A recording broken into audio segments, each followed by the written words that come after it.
નમસ્કાર સજ્જન. તો સજ્જનો, સ્વાગત છે આપનું અમારી યુટ્યુબ ચેનલ ઉપર.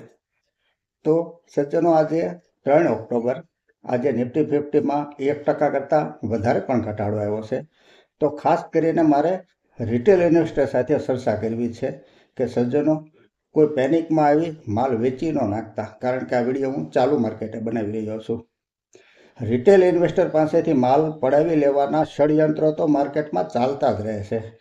માર્કેટ જ્યારે જ્યારે ટોપ ઉપર હોય ત્યારે ત્યારે કોઈને કોઈ નેગેટિવ ન્યૂઝ આવે અને માર્કેટને નીચે લઈ જાય છે. પરંતુ દોસ્તો, માર્કેટ જ્યારે જ્યારે ઘટે અને દરેક ઘટાડે જે નિવેશક બાય કરે છે ને, તે હંમેશા ફાયદામાં રહે છે.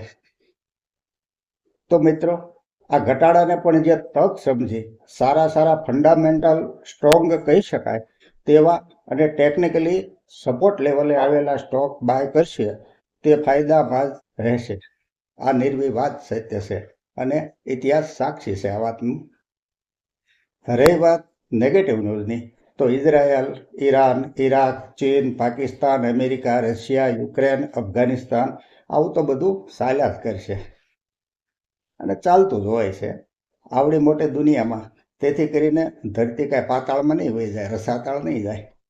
તો સજ્જનો, સ્ટોકનો ફંડામેન્ટલ અભ્યાસ કરી જે બાઇંગ ચાલુ રાખશે તે ફાયદામાં રહેશે. પેનિકમાં આવી સેલ કરવાની કોઈ જરૂર નથી.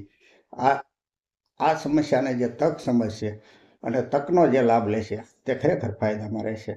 તો મિત્રો, ચાલુ માર્કેટે આ વિડીયો મારે એટલા માટે બનાવવો પડ્યો છે કે માર્કેટમાં જરાક પેનિક જેવી સિચ્યુએશન સર્જાણી હતી. એટલે ખાસ તો મેં રિટેલ ઇન્વેસ્ટર માટે જ વિડીયો બનાવ્યો છે. આજના વિડીયોમાં બસ આટલું જ. હવે પછી મળશું નવા વિડીયોમાં. ત્યાર સુધી રજા આપશો. નમસ્કાર.